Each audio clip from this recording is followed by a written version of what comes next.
ऊना जिला मुख्यालय के जल शक्ति विभाग के विश्राम गृह में वीरवार को भारतीय जनता पार्टी के बुद्धिजीवी प्रकोष्ठ की जिला स्तरीय बैठक का आयोजन किया गया। इस मौके पर भाजपा के पूर्व प्रदेश अध्यक्ष एवं वित्त आयोग के अध्यक्ष सतपाल सिंह सत्ती ने बतौर मुख्य अतिथि शिरकत की, जबकि पार्टी के जिला अध्यक्ष मनोहर लाल शर्मा भी इस दौरान मौजूद रहे। बैठक में सतपाल सिंह सत्ती ने बुद्धिजीवी प्रकोष्ठ के कार्यकर्ताओं के साथ पार्टी के विभिन्न कार्यक्रमों और आगामी कार्य योजनाओं पर व्यापक चर्चा की। उन्होंने पार्टी के सभी कार्यक्रमों को बूथ स्तर पर लागू करने का भी आह्वान किया। इस दौरान पत्रकारों से बातचीत करते हुए सतपाल सिंह सत्ती ने नेता प्रतिपक्ष मुकेश अग्निहोत्री के बयान पर भी जमकर पलटवार किया। सतपाल सिंह सत्ती ने नेता प्रतिपक्ष मुकेश अग्निहोत्री द्वारा सरकार पर माफिया को बढ़ावा देने के बयान पर पलटवार किया। सत्ती ने कहा कि अपने शासनकाल में रेवड़ियों की तरह खनन की लीज बांटने वाले मुकेश अग्निहोत्री को अब माफिया राज नजर आने लगा है। उन्होंने कहा कि प्रदेश की जनता जानती है कि हिमाचल प्रदेश के किस पूर्व मंत्री ने पंजाब के लोगों को हिमाचल की खनन संपदा को लूटने की खुली छूट दी थी। कांग्रेस पार्टी लोगों को बरगला करके वोट लेना चाहती है। मैं तो ये कहता हूँ कि कांग्रेस के लोगों के पास अपनी सरकारों के गिनाने के लिए कोई काम नहीं है। इसके कारण वो एक ऐसा माहौल बनाते हैं। मुझे आजकल समझ में नहीं आ रहा मुकेश जी बार बार क्यों बात कर रहे हैं, क्यों समाज को सफाई दे रहे हैं। मेरे पास कोई क्रैशर नहीं है, मेरे पास कोई बिजनेस नहीं है, मेरा कोई धंधा नहीं है, मैं किसी से डरने वाला नहीं हूँ। उनको डरा कौन रहा है, मेरे को समझ में नहीं आ रहा।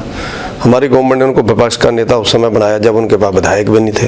इतना डेमोक्रेटिक वे जयराम ठाकुर जी ने दिखाया, तो वो किस लिए डरे हुए मेरे को लगता नहीं है। हो सकता है उनकी कोई बातें गवर्नमेंट के ध्यान में आई हो, उनके समय के पाप उनसे बुला रहे होंगे। मुझे नहीं ध्यान में आता। हमने तो कभी बोला ही नहीं है कि उनके बिजनेस क्या है क्या नहीं है, और कोई पूछ भी नहीं रहा उनसे। हर विचार में वो ऐसा क्यों बोल रहे हैं, मेरे को आज तक समझ में नहीं आया। मैं कभी उनसे फ़ोन से भी पूछूंगा कि क्या हो गया भैया। और अगर है भी है किसी का, मुझे लगता है बिजनेस, तो बिजनेस करना लीडरों के लिए कोई फंडामेंटल राइट है सब आदमी का। वो कर सकता है, व्यक्ति कोई भी कर सकता है। और अगर किसी के हैं तो वो कोई गुनाह नहीं कर रहा। अगर वो टैक्स दे रहा, अगर वो लीगल काम कर रहा, अगर वो जेन्युइन काम कर रहा और उसमें कोई 2 नंबर का मामला नहीं है, टैक्स चोरी का मामला नहीं, तो करें। और उनको सफाई देने की क्यों जरूरत पड़ गई। हम तो मांग नहीं रहे हैं कहीं कांग्रेस के अंदर ना कोई बवाल मचा हो। कुछ लोगों ने हो सकता है उनके सच्चे झूठे को कागज दिल्ली पहुँचाए हों। अब वो किसको सफाई दे रहे हैं मेरे को तो ये समझ में नहीं आ रहा। हमने तो मांगी नहीं उनसे सफाई। और जहाँ तक माफियाओं की बात है, तो सबसे बड़े माफिया इसी शहर के अंदर, इसी जिला के अंदर रहते हैं। उनके समय पर क्या हुआ, लीजें किसने बुंजा दी, सारे लोग जानते हैं। मुकेश अग्निहोत्री जी का उसमें हाथ ही नहीं था, दी है इन्होंने। वो इंडस्ट्री मिनिस्टर थे। और उसके बाद शराब माफियाओं को छुड़ाने के लिए समय समय पर आंदोलन ऊना के अंदर और शिमला विधानसभा के अंदर किसने किए, जो सब लोग जानते हैं। जब 11 पेटी शराब की पिखुवेला में पकड़ी गई, तो ऊना के विधायक के स्टाफ के लोगों ने उनको छुड़ाने के लिए वहाँ पुलिस वालों से लड़ाई लड़ी, और उनको पुलिस ने पकड़ा। और पुलिस से उनको छुड़ाने के लिए मुकेश अग्निहोत्री ऊना के विधायक विधानसभा के अंदर शोर मचाते रहे कि उनके ऊपर कार्रवाई क्यों की। इससे बड़ा माफियाओं का सरगना कौन हो सकता है। इसका जवाब देना चाहिए उनको, जनता को। मुझे लगता है उनको जवाब देना चाहिए इसका, जो मैं बोल रहा हूँ। आप चाहेंगे उन तक उनको जवाब देना चाहिए इस चीज़ का। भारतीय जनता पार्टी में अनेकों सेल हैं, उनमें से इंटेलेक्चुअल सेल एक महत्वपूर्ण सेल है, यानी बुद्धिजीवी प्रकोष्ठ जिसको हम हिंदी में कहें। तो उस बुद्धिजीवी सेल की आज यहाँ पर मीटिंग हुई है। इस मीटिंग में निर्णय लिया गया है कि भारतीय जनता पार्टी की विचारधारा को जन जन तक पहुँचाने के लिए बौद्धिक दृष्टि से जो बहुत परिपक्व लोग हैं, अलग अलग पदों से रिटायर हुए हैं और अपने घर में आज आराम कर रहे हैं, लेकिन उनको आराम नहीं, उनको काम दिया जाए। वो काम करें, राष्ट्र हित में काम करें। भारतीय जनता पार्टी और नरेंद्र मोदी जी के विचारों को, उनके कामों को जनता तक पहुंचाएं, उसकी पूरी रूपरेखा तैयार की गई है।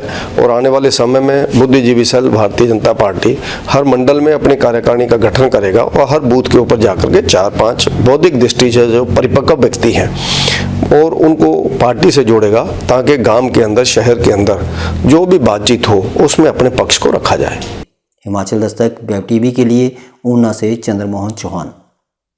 श्री राधा कृष्ण मंदिर कोटला कला जिला ऊना में परम पूजनीय राष्ट्रीय संत बाबा बालजी महाराज के सानिध्य में विराट वार्षिक महाकुंभ श्रीमद् भागवत कथा, गीता प्रवचन, संत सम्मेलन एवं भजन संकीर्तन 1 से 13 फरवरी सुबह 10 बजे से सायं 4 बजे तक करवाया जा रहा है। वहीं भव्य शोभा यात्रा का आयोजन 4 फरवरी को किया जाएगा। श्री भक्तमाल कथा श्री गौरदास जी महाराज द्वारा 1 से 6 फरवरी तक प्रातः 11 बजे से, वहीं श्री हाउ बिलाव जी महाराज वृंदावन वाले 6 फरवरी को प्रातः 11 बजे भजन संकीर्तन करेंगे। गीता प्रवचन श्री ज्ञानानंद जी महाराज द्वारा 7 से 9 फरवरी तक प्रातः 11 बजे, श्रीमद् भागवत कथा स्वामी डॉक्टर रामकमल दास वेदांती जी द्वारा 7 से 13 फरवरी दोपहर 12 बजे से शुरू की जाएगी। आप सभी इस विराट वार्षिक महाकुंभ में सादर आमंत्रित हैं। कार्यक्रम का आयोजन कोविड नियमों के तहत किया जा रहा है।